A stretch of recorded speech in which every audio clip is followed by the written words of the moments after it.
Ek het, so 2 weke terug het ek met jou gepraat, bid vir mekaar en bid vir jouself, maar ons het gepraat oor geloof. So 2 weke terug. Praat oor geloof. En geloof wat soms ontbreek by elkeen van ons. En die maklikste manier om geloof te toets, is om te vra, hoe vertrou ek God? Veral wanneer ek 'n krisis het. Veral wanneer ek 'n krisis het. Hoe vertrou ek hom? Ons het 'n bietjie na Abraham gaan kyk, en die woord het gesê dat Paulus het ook vir hierdie gemeente van Thessalosense gebid, dat hulle geloof sal toeneem. Maar hy het nie net gebid dat hulle geloof sal toeneem nie. Paulus het vir hulle gebid ook, dat die liefde sal toeneem. Dis waarvoor hy ook gebid het. Nou ja, 1 Thessalonians 3 vers 10, Paulus het gesê, dag en nag bid ons, met ons hele hart, om julle weer persoonlik te mag sien, en om aan te vul wat julle nog aan julle geloof ontbreek. Nou hierdie teksvers, dis wat die ene wat ek gedeel het verlede week, 2 weke terug. Wat ontbreek aan jou geloof? En ek dink ons moet baie keer vir mekaar bid, dat ons sal toeneem in geloof, dat ons geloof sal versterk.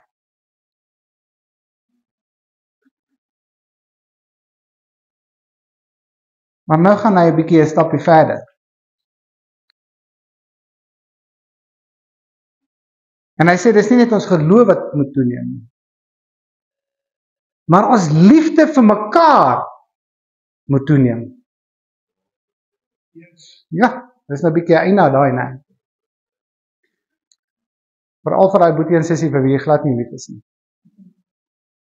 Daai familielid, daai buurman, daai ene wat jou kop seer gee.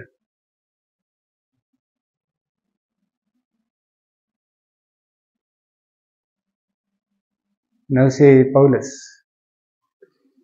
maar is iets interessant wat hy ook gesê het, maar ons gaan later daarby uitkom. Nie wat hy gesê het, maar wat die Here gedoen het. Kom ons gaan lees 1 Thessalonians 3 vanaf vers 11 tot en met 12.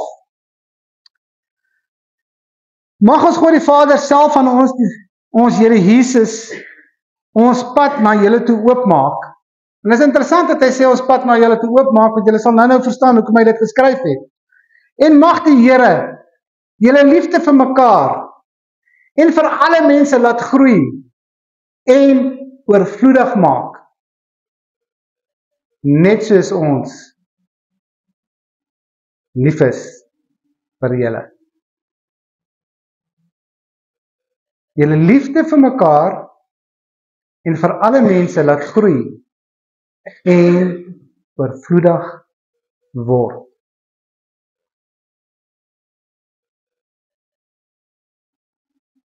Partykeer is dit, soos ons nou gesê het, dis net partykeer moeilik. Dis net moeilik. Veral wanneer jy deur 'n swaar stryd gaan. Veral wanneer daar probleme is en jy sit vasgevang. Dit voel vir jou of jy in sak en as sit. Jou uitdagings en die probleme wat jou pad is besig om jou te dreineer. Dit is besig om jou klaar te maak. En dit voel vir jou dat niemand is vir jou lief nie. En soms voel dit vir jou, mense wil net meer en meer van jou hê, maar jy het niks om te gee nie. Jy het niks om te gee nie. En jy trek jou heeltemal terug in jou eie dop in. Jy bou mure, skansmure rondom jou. Ek wil nie nog seer kry nie. En jou probleem mag dalk van so 'n aard wees. Jou uitdagings mag van so 'n aard wees dat jy mag dalk op die straat beland. Luister mooi wat hierdie stelling wat ek wil maak. En daar's okay. Wat die lewe aan jou doen, hoor mooi. Wat die lewe aan jou doen. Dan gaan ek weer sê. Wat die lewe aan jou doen, hang alles af. Hang alles af van wat die lewe binne jou vind. Ek gaan dit weer sê. Wat die lewe aan jou doen, hang alles af van wat die lewe in jou vind. As die lewe ongeloof vind, gaan die lewe keer op die ongeloof.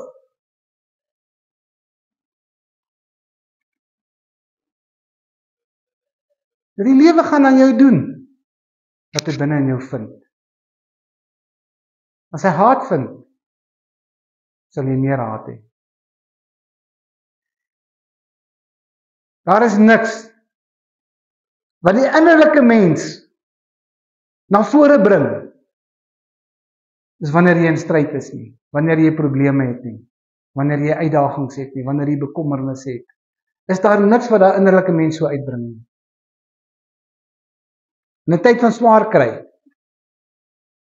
dan kom daai innerlike mens eintlik uit. Dan kan ons eintlik sien wie jy werklik waar is. Maar hier's twee groepe mense.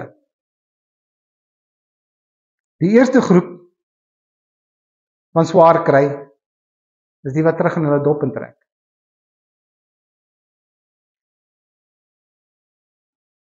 En hulle verander baie keer. Was kort af,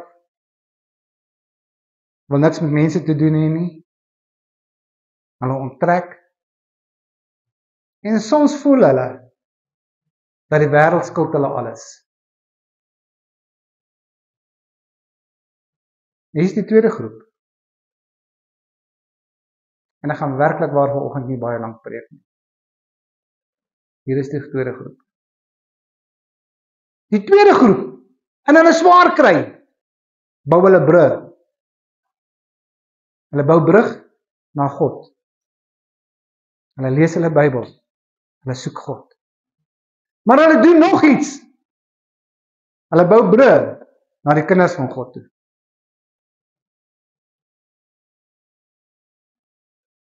Die twee groepe. Die een wat die brug bou na God en God se mense toe. Die tweede groep. Dis die tweede groep. Die eerste groep onttrek van alles af. Hulle onttrek van die kerk ook. Hulle sit by die huis. Dis die eerste groep. En jy is by hierdie tweede groep wat die brug bou. Dis die groep waarvoor Paulus gebid het dat hulle geloof moet toeneem. Want jy sien hierdie groep het hy in die gemeente van Tessalonisense gevind. Hy het hulle daar gekry. Jy sien hierdie gemeente Tessalonisense het Paulus en medegelowiges begin. Hulle daar in Tessalonisense aangekom en hulle het 'n gemeente gestig. En hierdie gemeente was hoofsaaklik Grieke gewees.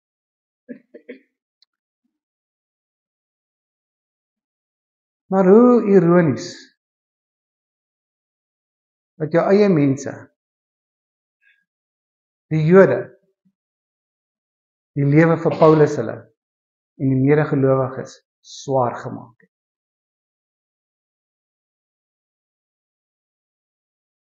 Hulle het hulle so swaar gemaak dat hulle uit die omgewing uit verdryf het.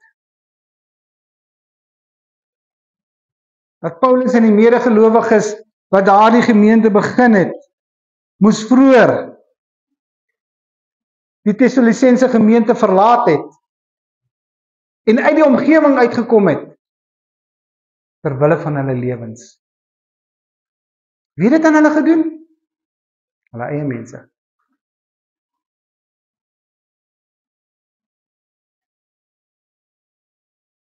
Maar hierdie gemeente, en ek vergelyk hierdie gemeente met die individu vandag, met ons as individue. Hierdie gemeente het staande gebly. Hoe het hulle staande gebly? As jy na die geskiedenis gaan kyk, was hulle finansiëel nie baie wel af nie.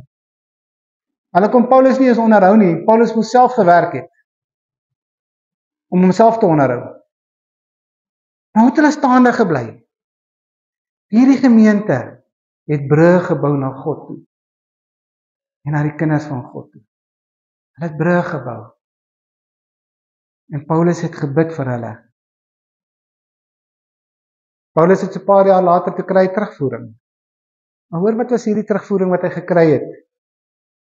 In 2 Tessalonisense 1 vers 3. En ons moet God altyd vir julle dank, broers. En dit is ook reg, want julle geloof neem sterk toe. Hoor mooi wat hy sê, want julle geloof neem sterk toe. En sonder uitsondering word julle liefde vir mekaar altyd meer. Sonder uitsondering word julle liefde vir mekaar altyd meer. Dis die terugvoering wat hy na 'n paar jaar kry. In jou omstandighede bou jy brûe of onttrek jy? As probleme jou pad langs kom, bou jy brûe of onttrek jy?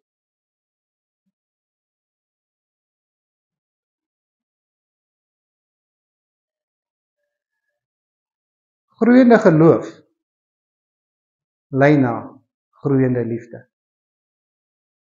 Hoor mooi wat ek sê? Hoe meer ek in my geloof groei teenoor God, hoe meer groei die liefde in my teenoor ander mense. Hoekom?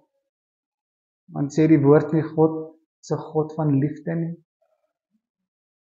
En wanneer God die liefde openbaar hy dit nie aan jou nie, maar hy openbaar dit aan ander mense ook. Gebruik God nie mense om liefde aan mekaar te betoon nie. En wat is ons beter? Groeiende geloof. En hierdie gemeente, Paulus was nie daar gewees om hulle te leer oor die liefde nie. Hy was nie daar nie. Hoor wat sê 1 Tessalonisense 4 vers 9. Oor broedersliefde of sustersliefde. Hoef ons nie aan julle te skryf nie. Hy sê ek hoef nie vir julle te skryf nie, ek hoef nie dan met julle daaroor te praat nie. Want julle is self deur God geleer om mekaar lief te hê.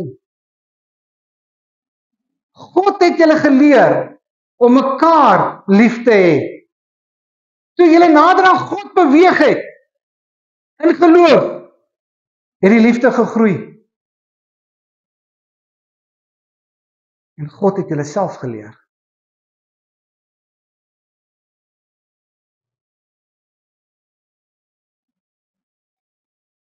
As ons mense, ongeag van ons uitdagings, as mens, met van ons uitdagings en ons probleme, vertrou ons God baie keer nie. Ons maak ons eie planne. Ons doen ons eie wil. Stap ons eie pad. As ons nie hierdie lesse gaan leer om nader tot God te beweeg in geloof nie en om mekaar lief te hê nie, gaan ons dit op 'n alternatiewe wyse leer. En die alternatiewe wyse om dit te leer is deur swaar kry.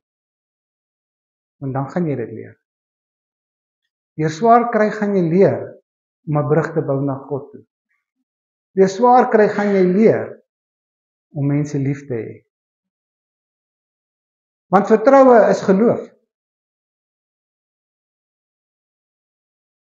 En dan soos ons groei in die geloof, leer ons om mense lief te kry. Josef. Ons ken almal die verhaal van Josef. Josef die dromer. En hy droom hoe sy broers eendag voor hom buig. En hy vertel dit vir hulle. En sy broers is jaloers. En hulle wil hom doodmaak. Maak hulle nie dood nie, te verkoop hulle hom. En Josef word verkoop aan Potifar.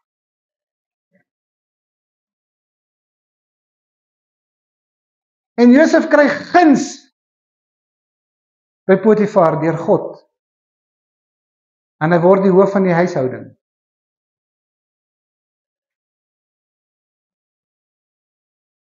En ons weet wat doen Potifar se vrou. En Josef beland in die tronk. En Josef kry weer guns by die tronkbewaarders.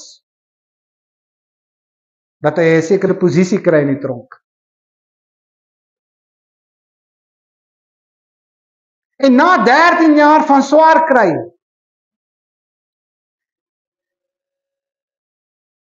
word hy aangestel as die tweede belangrikste man in Egipte, naas die koning.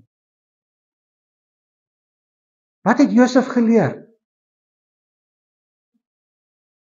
Om brûe te bou na God toe, om God te vertrou. En toe sy broers voor hom kom kniel,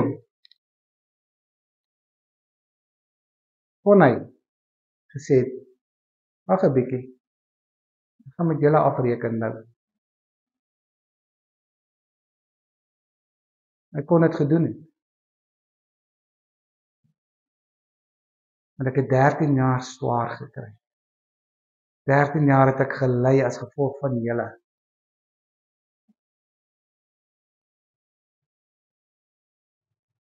Maar omdat hy in geloof gegroei het tot God, het hy in liefde gegroei tot sy broers. Dis sy broers vir hom kniel. Kyk hy na hulle met liefde. En nie met haat nie.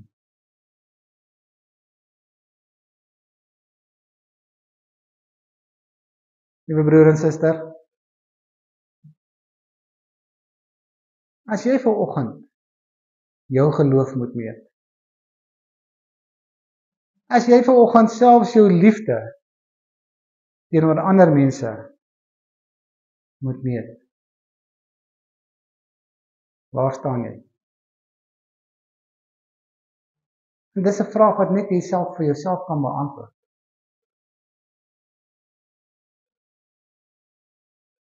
En as jy daai vraag oneerlik teenoor jouself beantwoord, ons gaan dit nie weet nie. Maar die Here sal weet.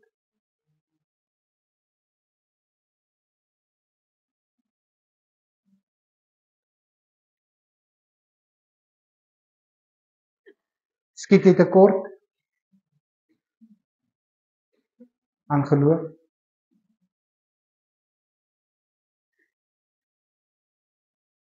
Skiet jy tekort om God te kan vertrou? Dit is maklik om God te vertrou met klein dingetjies. Maar as die groot moeilikhede kom, dis waar die toets lê. Hoe lyk jou geloof vanoggend? Hoe lyk jou liefde vir ander mense vanoggend?